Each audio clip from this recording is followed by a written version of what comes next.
La République des valeurs vous offre Prépa-Bac 2020. Bonjour tout le monde. Nous sommes là aujourd'hui pour partager avec vous un thème, la reproduction chez les mammifères, qui concerne toujours le programme de SVT en classe de terminale. Ce thème, on l'aborde en série L, mais aussi on l'aborde en série S, n'est-ce pas? C'est un thème où il y a 6 leçons. Une première leçon qui porte sur l'organisation des appareils reproducteurs, n'est-ce pas, gamètes et gamétogenèse. N'est-ce pas? Organisation des appareils reproducteurs, gamètes et gamétogenèse. Une deuxième leçon qui porte sur la fécondation, plus les problèmes liés à la fécondation. Il y a une troisième leçon aussi qui porte sur la régulation du fonctionnement des appareils génitaux. Ces 3 leçons, on les aborde en terminale L. Maintenant, en série S aussi, on y ajoute aussi une leçon sur l'accouchement, n'est-ce pas? La leçon qui porte sur l'accouchement plus la grossesse. Une autre leçon qui porte sur la lactation, n'est-ce pas? Et une dernière leçon qu'on appelle la leçon numéro 6 qui porte sur les méthodes contraceptives. C'est un thème qui est très intéressant, mais aussi qui est très long et avec beaucoup de parties qui sont très techniques. L'objectif du cours d'aujourd'hui n'est pas quand même de traiter totalement le thème, mais de partager avec vous, n'est-ce pas, de revisiter un peu la reproduction pour échanger ensemble sur des parties qui sont assez techniques, n'est-ce pas?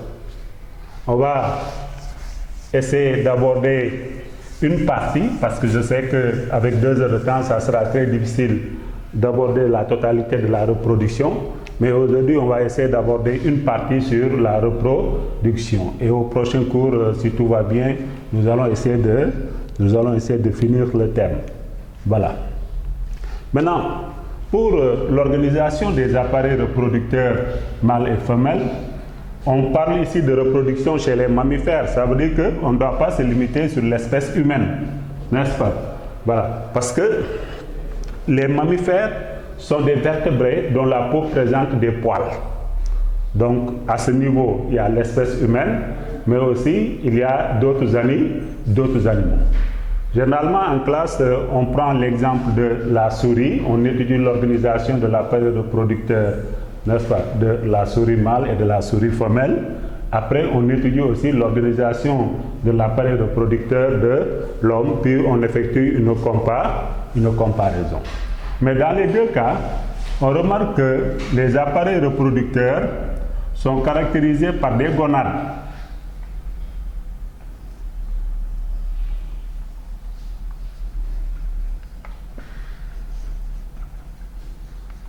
Il y a ce qu'on appelle les gonades.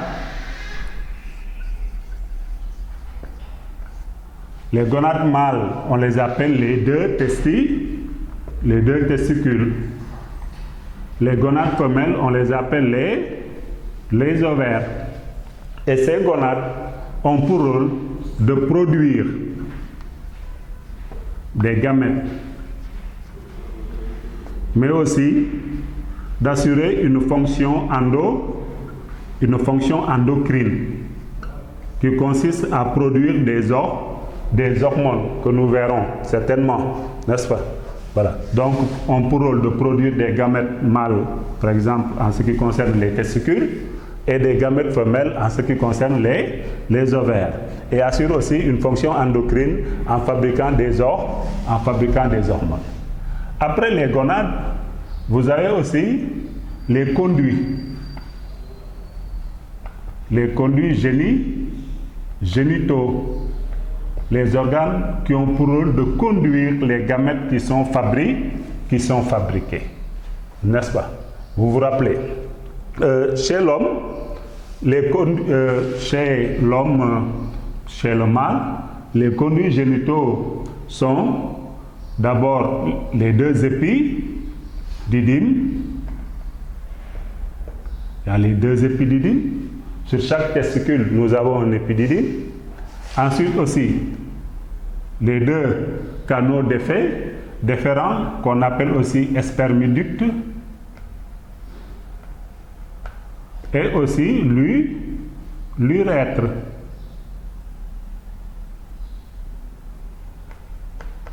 L'urètre qui est un canal urogénital. Chez la femelle, nous avons les deux oviductes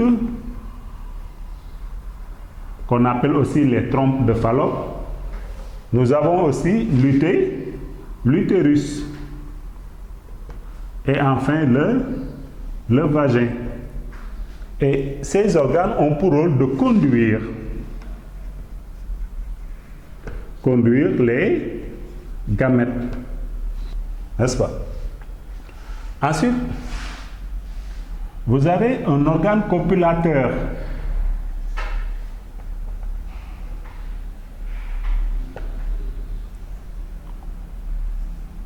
Un organe copulateur. L'organe copulateur chez l'homme, on l'appelle le pénis ou la verge. Chez la femme, nous avons la vulve qui est composée de grandes lèvres, de petites lèvres et aussi du clitoris. Voilà. Et ces organes permettent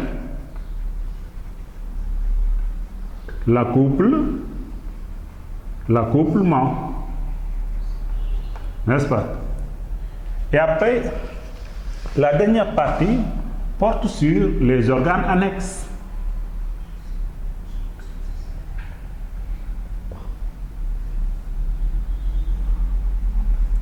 Les organes annexes. Chez l'homme, nous avons les deux vésicules séminales.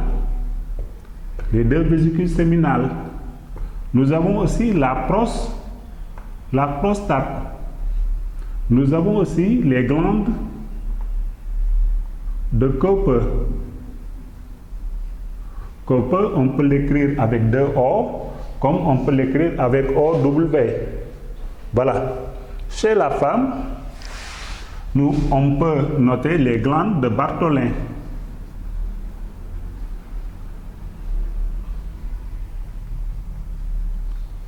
Qu'on retrouve au niveau des petites lèvres. Et ces organes annexes, d'abord chez l'homme, ces organes annexes produisent du liquide séminal,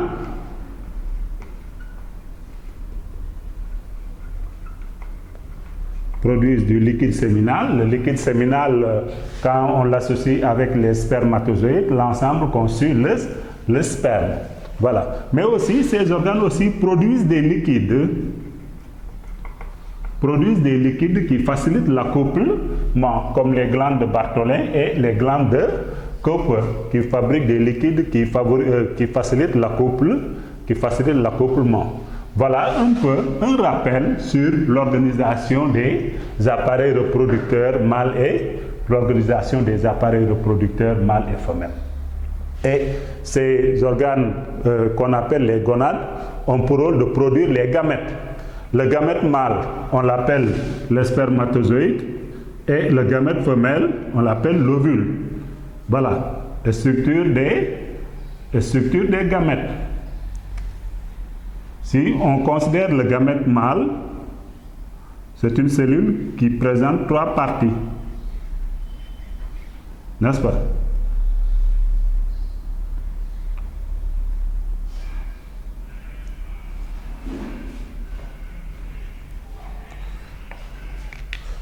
Nous avons ici une première partie qu'on appelle la tête, une deuxième partie qu'on appelle la pièce intermédiaire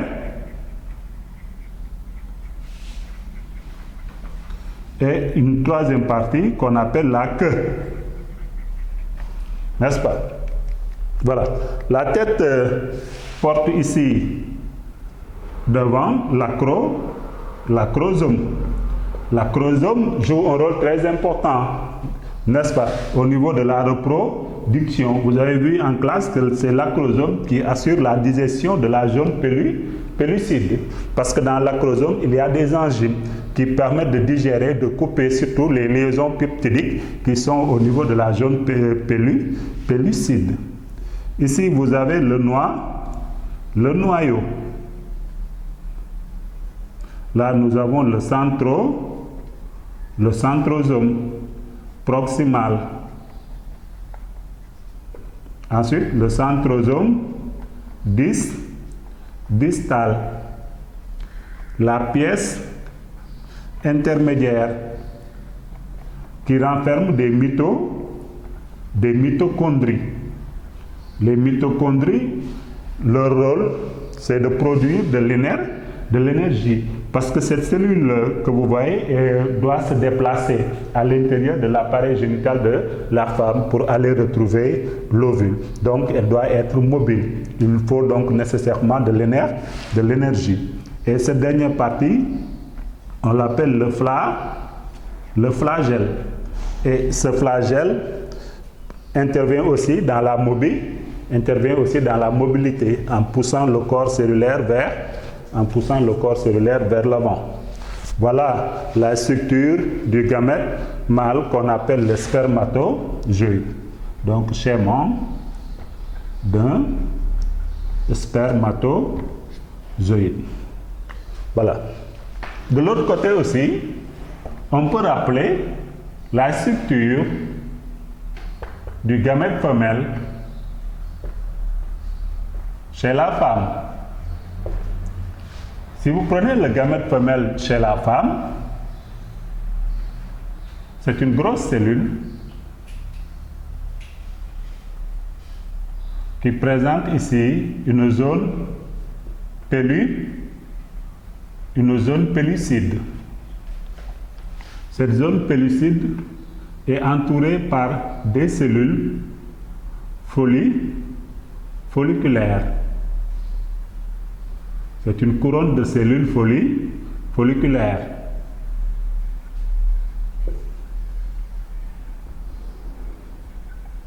Qu'on doit représenter, n'est-ce pas? Cette couronne doit entourer totalement la zone pellucide. Après ici, vous avez la membrane de l'ovocyte.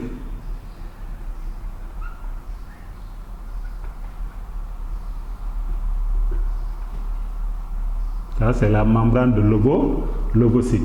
Ici, vous avez une petite cellule qu'on appelle le premier globule polaire. Ça, c'est l'espace péri-ovocytaire. Voilà. Et là, nous avons un noyau qui est bloqué en métaphase.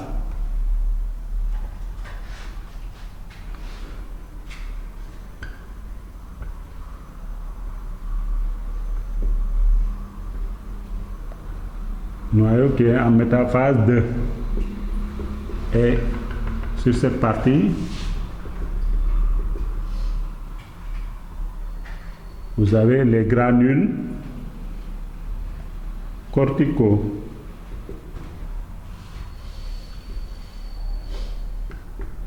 Ce gamète femelle, c'est un ovocyte 2.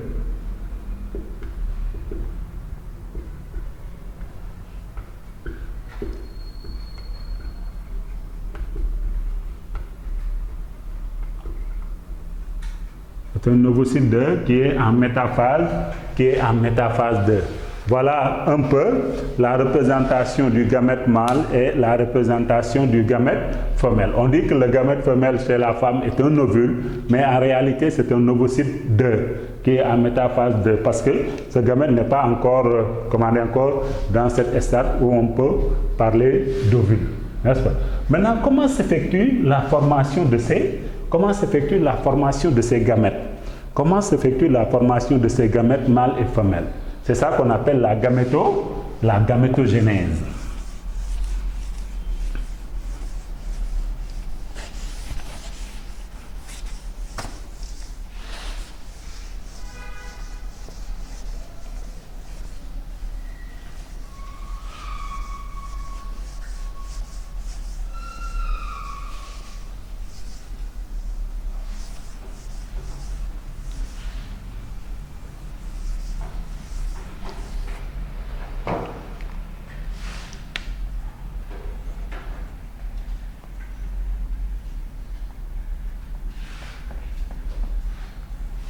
Voilà. Et là, on va commencer d'abord par la spermatogénèse. Formation des spermatozoïdes, n'est-ce pas? La formation des spermatozoïdes, qu'on appelle la spermatogénèse. Cette spermatogénèse se déroule au niveau des testicules. Si vous prenez un testicule,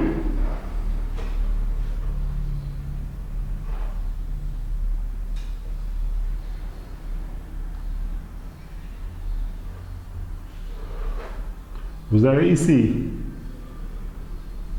l'épididyme, ça c'est le testicule. Ici nous avons le canal déférent. Au niveau du testicule,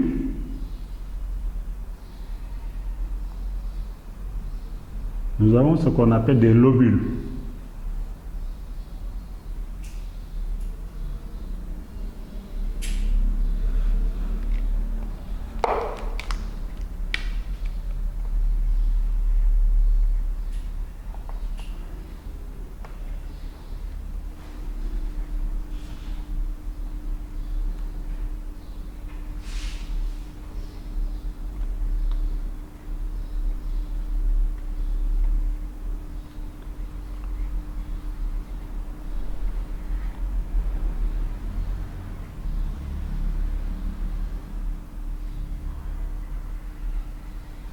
Voilà.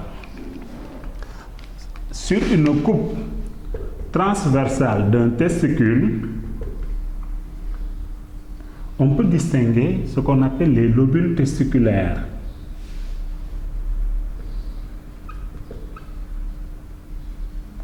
Et dans chaque lobule testiculaire, vous avez des tubes séminifères, n'est-ce pas? Des tubes séminifères.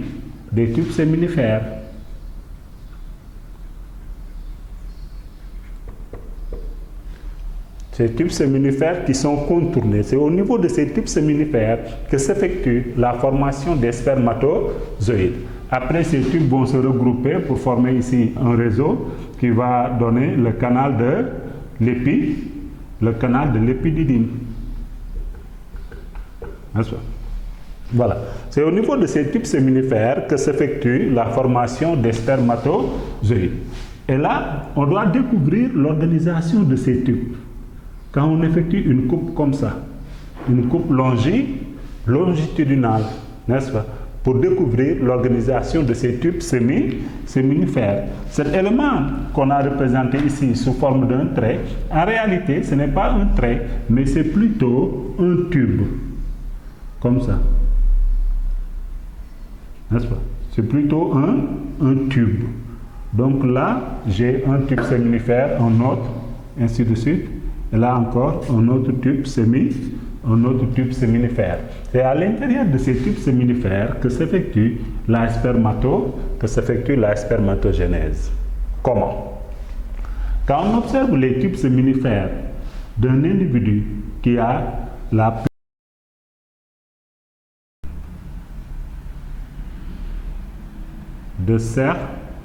des cellules de Sertoli. Et entre les cellules de Sertoli, vous avez ici d'autres cellules.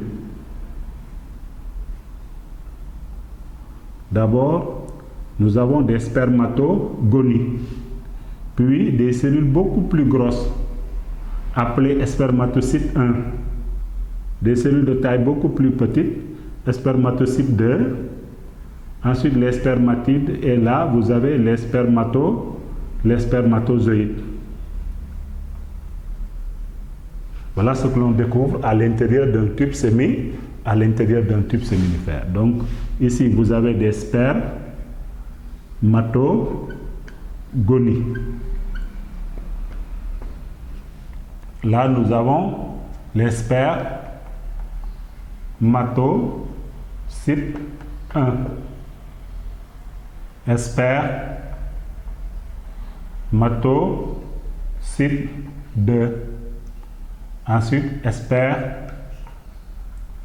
spermatide et enfin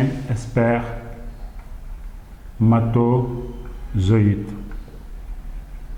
Voilà. Et entre les tubes séminifères, vous avez d'autres cellules qu'on appelle les cellules interstitielles.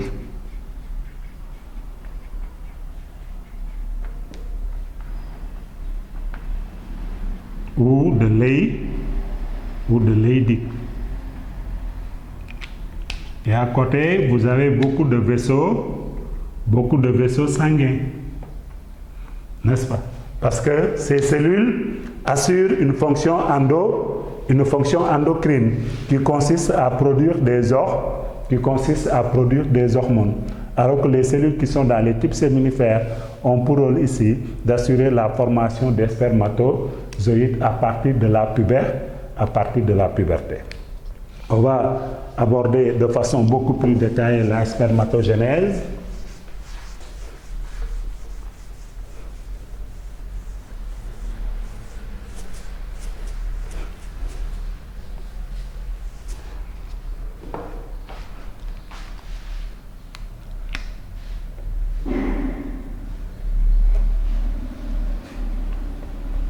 Nous avons ici les phases. Voilà.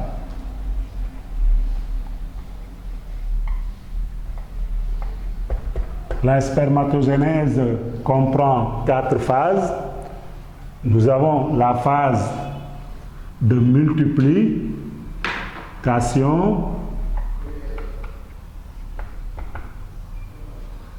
Ensuite, la phase d'accroissement.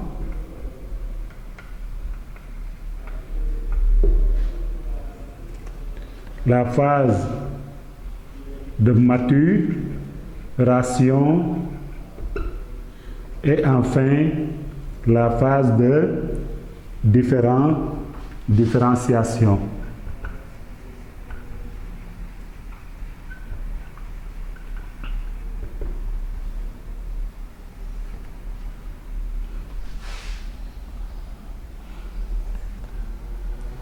Et cette spermatogénèse se déroule à partir de la puberté jusqu'à la mort, n'est-ce pas? De la puberté jusqu'à la mort. Excusez-moi. J'espère que ce n'est pas du corona. On avance. Voilà. Se déroule de la puberté jusqu'à la mort. Voilà. Maintenant, cette spermatogénèse au niveau des tubes séminifères commence à partir de petites cellules qui sont là-bas, qu'on appelle des cellules mères. Ces cellules mères sont à 2N égale 46 chromosomes. Vont subir à partir de la puberté des mitoses successives. Après, on fera un rappel sur la mitose pour pouvoir distinguer un peu ce mécanisme. Vont subir des mitoses successives pour donner naissance à plusieurs cellules.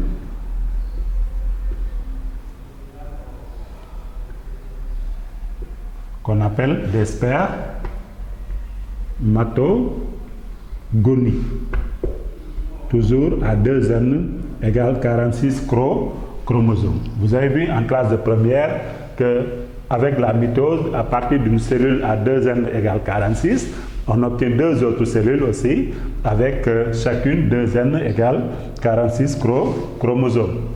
Après, chaque cellule qui est là va subir une augmentation de taille pour devenir un spermatocyte 1 à 2N égale 46 chromosomes. N'est-ce pas? Là, il n'y a pas de multiplication cellulaire. C'est pourquoi, au niveau des tubes séminifères, on remarque toujours que le spermatocyte 1 est toujours une cellule beaucoup plus grosse par rapport aux autres. Parce que c'est une cellule appelée spermatogonie qui augmente de taille pour devenir un spermatocyte 1. Et le spermatocyte 1 va subir maintenant une autre division cellulaire qu'on appelle la division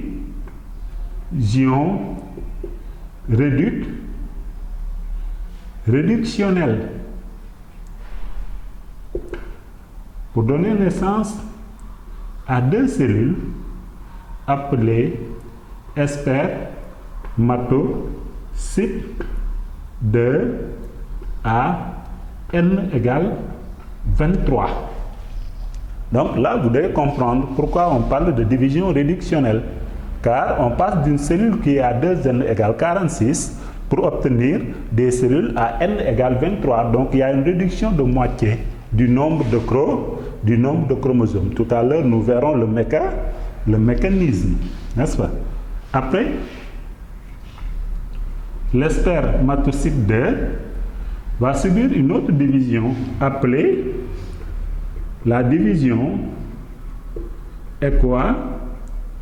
équationnelle.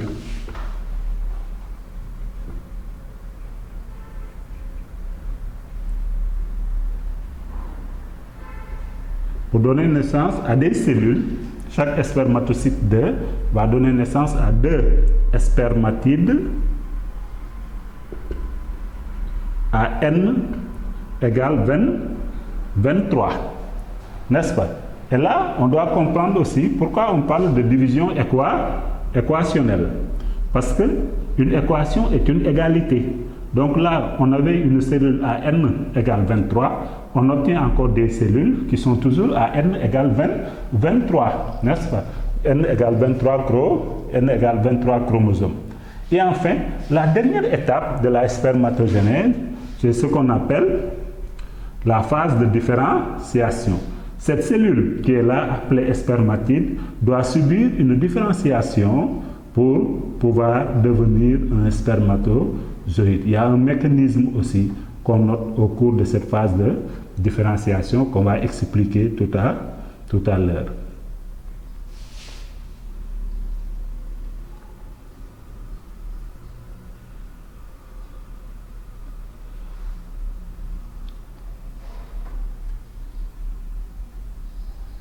Voilà, pour donner naissance à des spermatozoïdes à N égale 23 chromosomes. Voilà, c'est ce qu'on appelle la phase de différenciation ou spermiogénèse. On peut l'appeler aussi spermiogénèse, à ne pas confondre avec spermatogénèse. N'est-ce pas? Voilà. Et ici, les deux divisions cellulaires, la division réductionnelle et la division équationnelle, ces deux divisions cellulaires sont appelées la méiose. On l'appelle la méiose. Ces deux divisions cellulaires sont appelées la méiose. Alors qu'ici, la division qu'on a, on l'appelle une mitose. Voilà, on l'appelle une mitose. Par contre, ici, on parle de méiose. La division réductionnelle aussi, on peut l'appeler mitose 1. Et la division équationnelle, mitose 2. Voilà. On peut aussi parler ici de mitose 1. Et ici, mitose 2. Qu'on appelle la division équationnelle. Maintenant, comment s'effectue la mitose? Comment s'effectue la méiose? Et aussi, quel est le mécanisme de la différenciation? Nous allons aborder ces 3 points.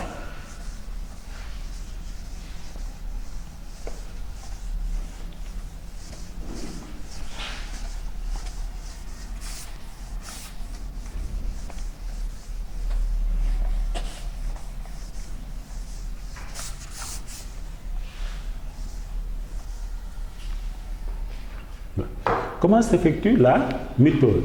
Je vais prendre l'exemple d'une cellule. L'exemple d'une cellule à 2n égale 4.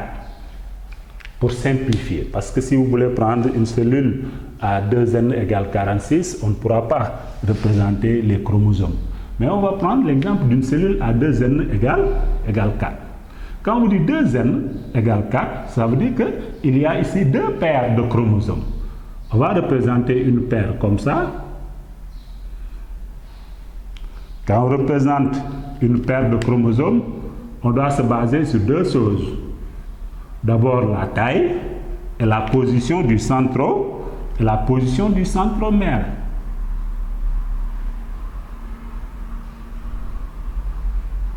Voilà.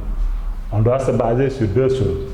La taille et la position du centromère. Un chromosome, c'est ça. Cette partie, on l'appelle le centromère. Et ça, c'est un bras. Ça peut être un bras court comme un bras long. Tout dépend aussi de la taille. Maintenant, la classification repose sur ça. La taille et la position du centromère. Quand on dessine une cellule à 2n égale 4, on ne doit pas représenter des chromosomes de même taille. C'est ça souvent l'erreur des élèves. Parce que souvent, quand ils représentent ces genres de schémas, ils mettent des chromosomes de même taille. Et si vous faites comme ça, là, on ne peut plus parler de 2 paires. Parce que là, tous les 4 chromosomes sont identiques. Par conséquent, tu risques de rater le schéma. Voilà. Donc là, on a une cellule à 2n égale 4. Supposons que c'est une cellule mère. Hein.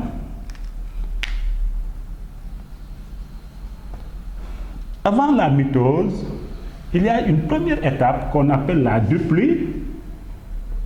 duplication. La duplication de l'ADN ou replication de l'ADN. C'est une étape où la quantité d'ADN se dédouble. Voilà. Et ce mécanisme permet au chromosome de présenter 2 chromatides. Comme ça, avec la duplication, chaque chromosome sera à 2 chromatides.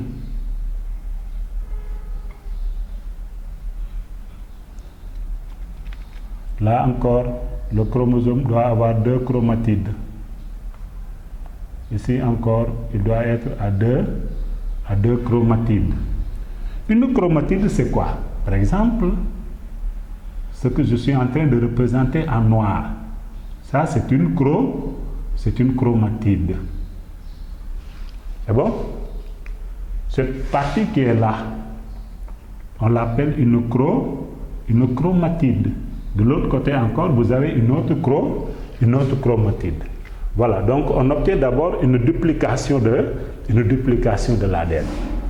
Et après cette duplication de l'ADN, maintenant, en métaphase,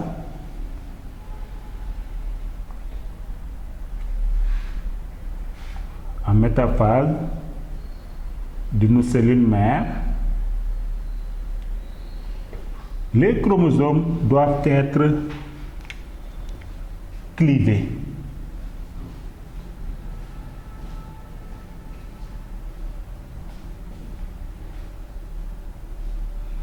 Les chromosomes doivent être clivés.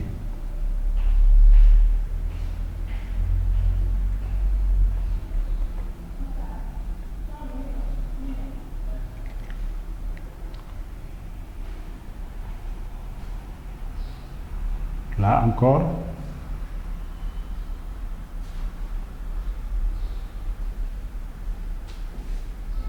voilà. Et il y a les fibres de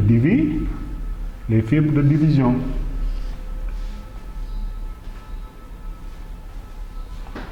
Ici, nous avons les fibres chromosomiques. Ensuite,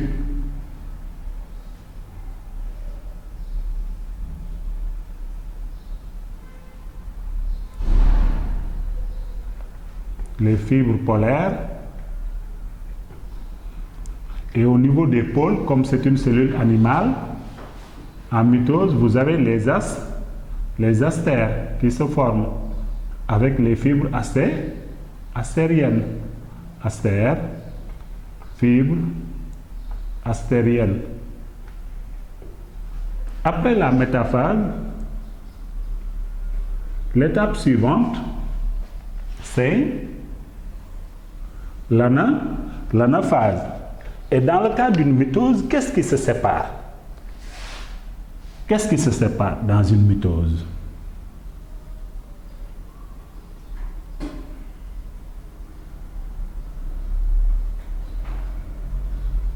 Quand on regarde ce schéma, qu'est-ce qui se sépare? On peut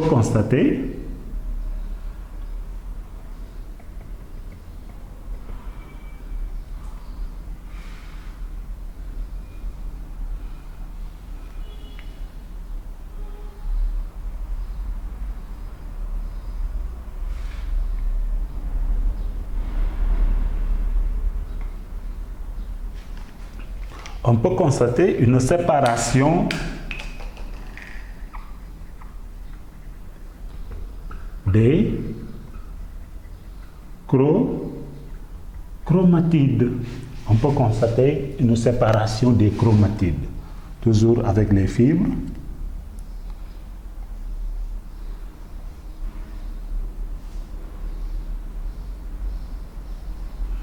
Chromosomiques. Ensuite,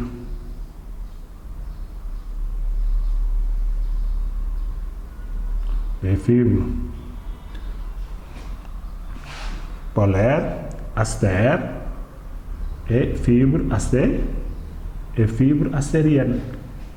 Et après, la dernière étape, on obtient maintenant deux cellules. Et chaque cellule, la cellule qui est là, qui est ici, aura ce chromosome. Ce chromosome.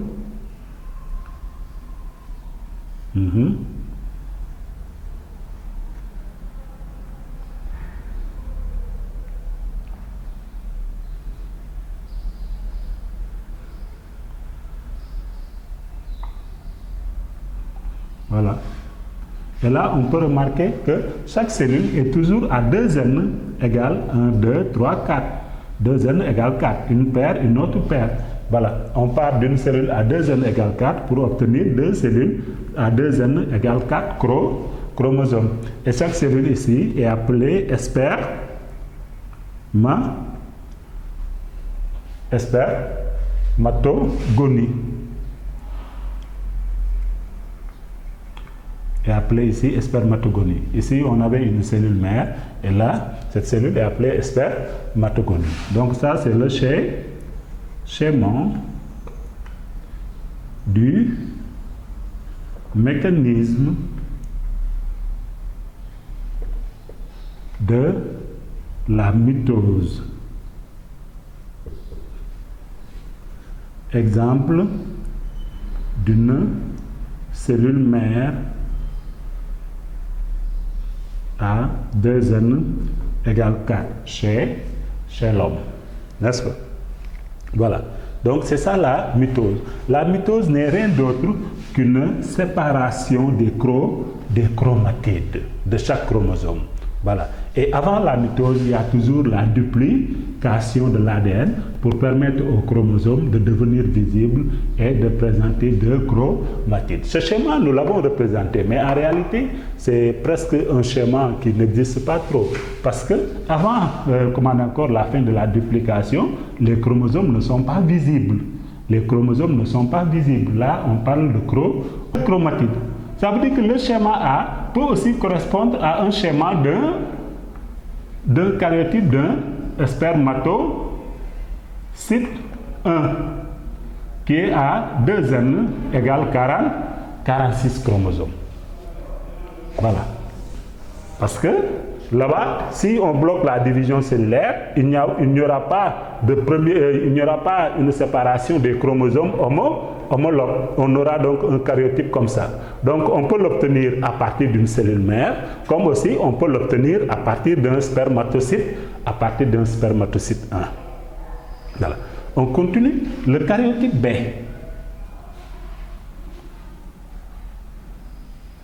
Le karyotype B. Quand on regarde le karyotype B, on remarque que les chromosomes ne sont plus pairs. Ça veut dire qu'il y a déjà la première division qu'on appelle la division réductionnelle. Il y a une réduction du nombre de chromosomes. On se retrouve à 20 à 23. Et comme les chromosomes sont à 2 chromatides, donc ces chromosomes peuvent subir une division équationnelle. Voilà. Et le spermatocyte 1, qui est à 2N égale 46, cette cellule, si vous vous rappelez bien, subit la division réductionnelle pour donner naissance à des spermatocytes 2. Et c'est le spermatocyte 2 qui est à N égale 23 chromosomes. N égale 23 chromosomes. Et chaque chromosome est à 2 chromatides. 2 chromatides. Donc ici, c'est un karyotype d'un spermatocyte 2. Ça, c'est un karyotype d'un spermatocyte 2. On bloque cette division. C'est-à-dire là où le spermatocyte 2 doit subir une division pour donner naissance à 2 spermatides. On bloque donc cette division. Quand vous bloquez cette division, les chromosomes vont se présenter comme ça. Voilà. Et le dernier karyotype qu'on appelle le karyotype C, on peut l'obtenir à partir de quelle cellule? Regardez, c'est ce que vous avez ici. Karyotype d'un spermatide. Karyotype d'un spermatide. Voilà donc en ce qui concerne la spermatogénèse, les mécanismes de division. Maintenant, on va aborder l'ovogénèse.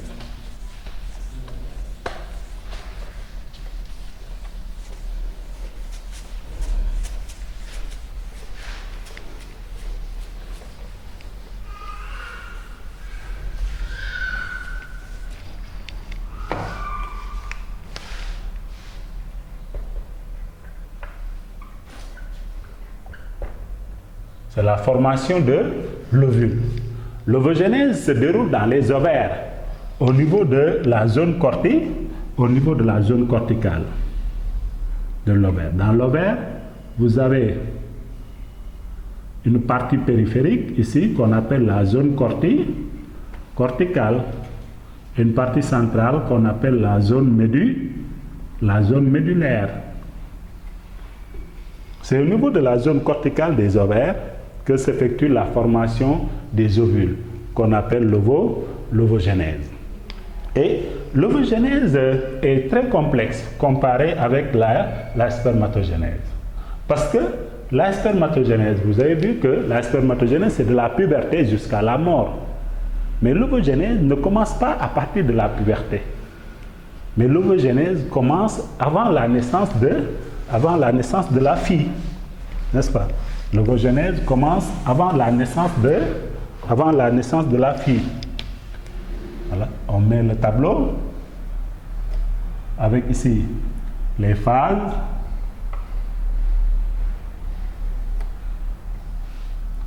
Ovogénèse.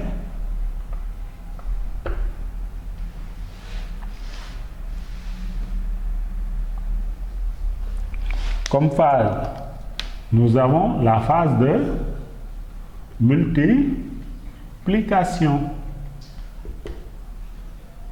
Comme tout à l'heure avec la spermatogénèse, ici vous avez des cellules mères à 2N égale 46. qui se multiplient par mitose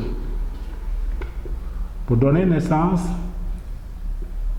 à des ovogonies.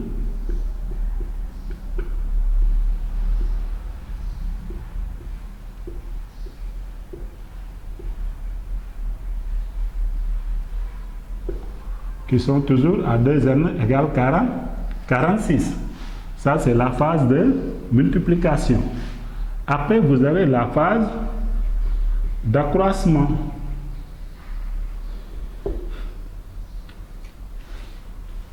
Chaque ovogonie qui est là augmente de taille pour donner naissance à une grosse cellule appelée ovocyte 1 à 2n égale 46.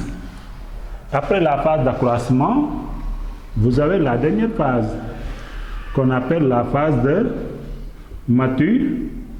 maturation. Qu'on appelle la phase de maturation. L'ovocyte 1 démarre la division. La division réductionnelle. Mais cette division réductionnelle est d'abord bloquée. Bloquée en prophase 1.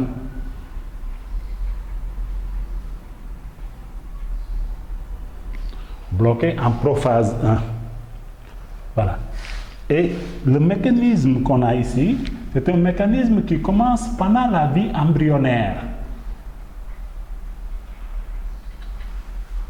Un mécanisme qui commence pendant la vie embryonnaire, qui continue jusqu'ici. Et là, c'est peu après la naissance.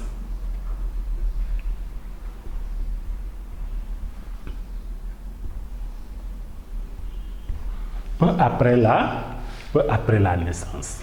Voilà. Donc, nous avons toujours dans les ovaires, pendant la vie embryonnaire, des cellules mères qui démarrent leur multiplication, qui se multiplient par mitose pour donner naissance à des ovogonies. Chaque ovogonie augmente de taille pour devenir un ovocyte 1. L'ovocyte 1 démarre sa division de méiose, mais elle sera bloquée en prophase. Ce mécanisme s'arrête. D'autres cellules aussi subissent le même mécanisme. Et après, ça s'arrête toujours en prophase. Et peu après la naissance de la fille, au niveau des ovaires, on retrouve uniquement des ovocytes 1 qui sont bloqués en prophase 1. Le nombre qu'on retrouve est environ égal à 6 millions. 6 millions de cellules comme ça. Ovocyte 1 bloqué en prophase 1. Et chaque ovocyte 1 est entouré par quelques cellules folliculaires. Cellules folliculaires. Là, vous avez l'ovocyte 1, entouré par quelques cellules folliculaires. Et l'ensemble constitue ce qu'on appelle le follicule primordial.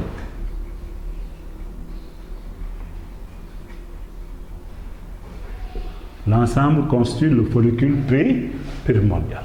Donc, peu après la naissance de la fille, on retrouve dans ses ovaires environ 6 millions de follicules primordiaux.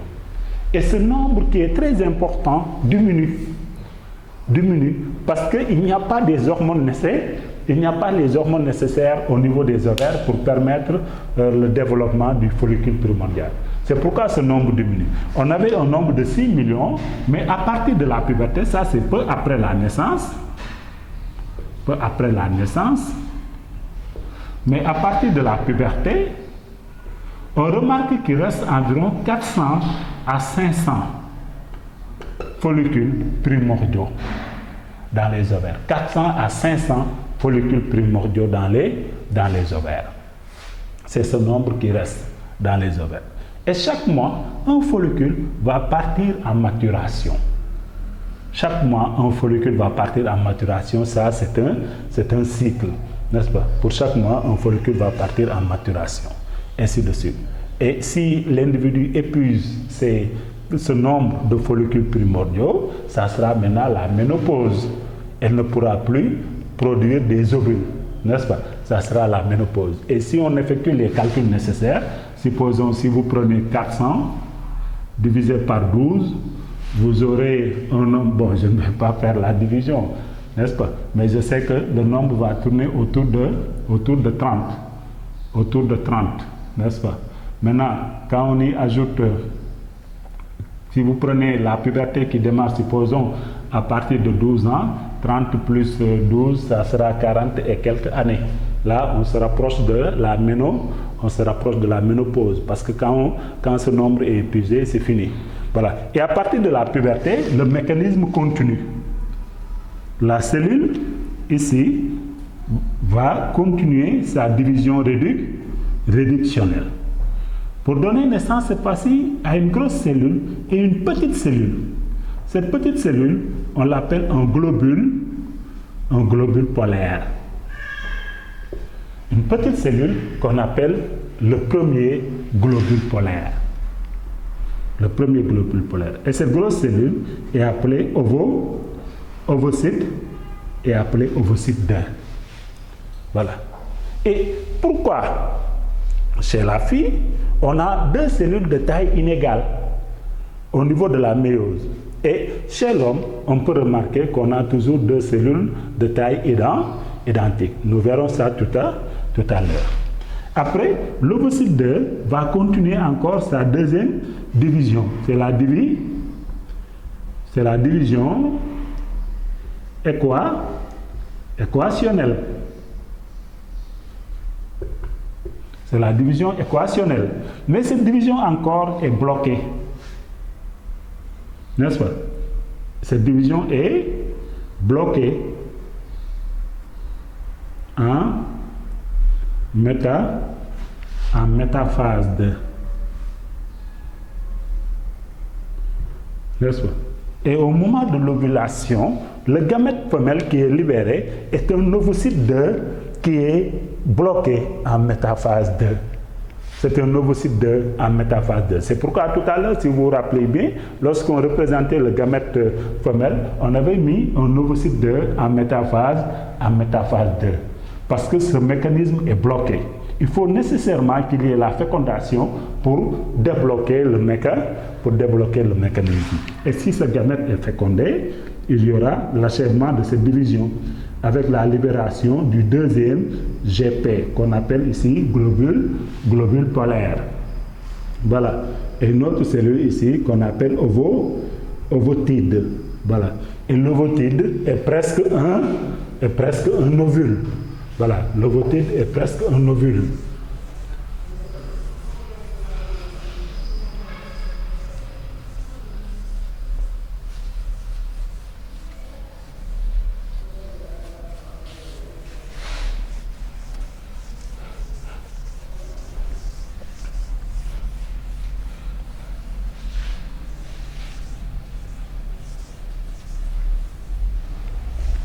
C'est bon.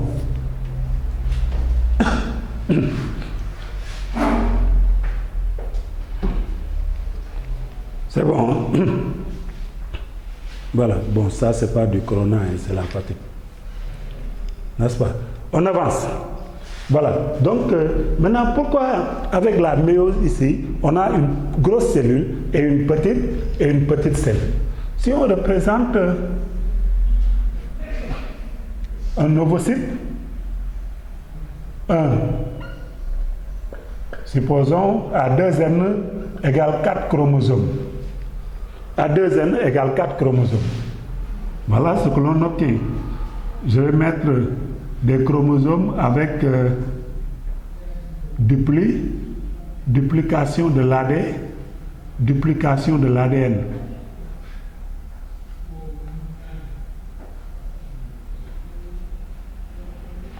Duplication de l'ADN. La division cellulaire qu'on note ici, en anaphase,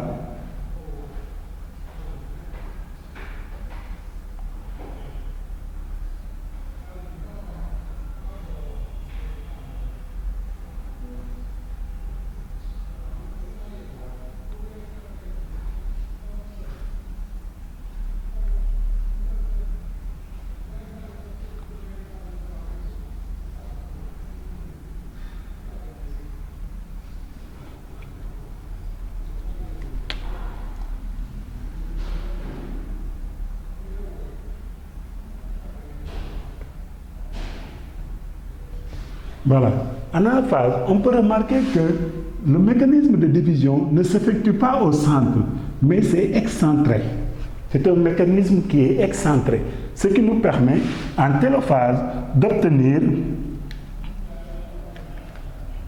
une grosse cellule et une petite cellule.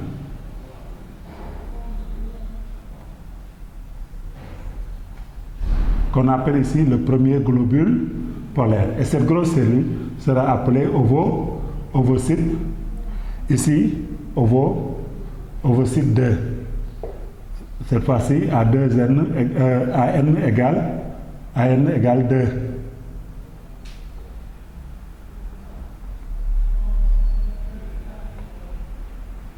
Voilà, ovocyte 2 à n égale 2. Donc, il faut faire attention parce que en maîtrise de connaissances, on peut vous interroger à ce niveau. Vous demandez d'exposer le mécanisme de la méiose en prenant l'exemple d'une cellule appelée ovocyte 1 à 2n égale 4. Quand on représente le mécanisme de la méiose, on doit mettre les éléments de façon excentrée pour que la division puisse donner un globule polaire, une petite cellule qu'on appelle le premier globule polaire et une grosse cellule qu'on appelle l'ovocyte 2. N'est-ce pas? Et après encore, vous continuez la division. Ça, c'est une représentation d'une division réductionnelle. Après, on représente la division équationnelle, toujours en mettant le mécanisme excentré, n'est-ce pas, pour qu'on puisse obtenir toujours, après séparation, une petite cellule et une grosse cellule. Voilà. La division doit s'effectuer de façon excentrée, comme ça, pour qu'on puisse obtenir une grosse cellule et une petite cellule. Voilà.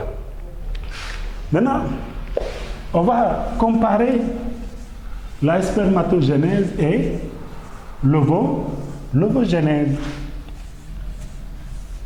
Comparaison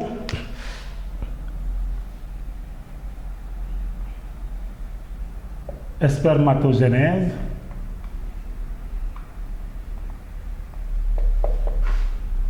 avec l'ovogénèse. Qu'est-ce qu'on remarque comme différence? Quand on compare la spermatogénèse avec l'ovogénèse, qu'est-ce qu'on remarque comme différence? La spermatogénèse se déroule de la puberté jusqu'à la mort. Alors que l'ovogénèse commence pendant la vie embryonnaire. Pendant la vie embryonnaire, continue, s'arrête peu après la naissance. L'ovogénèse s'arrête peu après la naissance. Ensuite, l'ovogénèse va reprendre à partir de la puberté pour se terminer pendant la pour se terminer au niveau de la ménopause. Donc là, nous avons des différences. Ici, c'est un mécanisme qui commence de la puberté jusqu'à la mort, alors que là-bas, le mécanisme commence pendant la vie embryonnaire, s'arrête peu après la naissance pour reprendre à partir de la puberté et se terminer à la ménopause. N'est-ce pas? Ensuite, on peut remarquer que la spermatogénèse, elle est continue. La spermatogénèse est continue, de la puberté jusqu'à la mort, alors que l'ovogénèse est discontinue. L'ovogénèse est discontinue. D'abord, la méiose est bloquée en prophase 1, puis bloquée l'acrosome. On remarque que cette partie est partiellement détruite, qui entoure l'acrosome. C'est ce qu'on appelle la capacitation. Pour présenter la réaction, pour permettre la réaction acrosomique. Et après avoir traversé cette deuxième barrière, les spermatozoïdes vont s'engager dans les trompes. Avant d'arriver au niveau du tiers supérieur. Voilà. Et quand le gamète arrive au niveau du tiers supérieur, là, il y a un mécanisme très complexe. Vous avez ici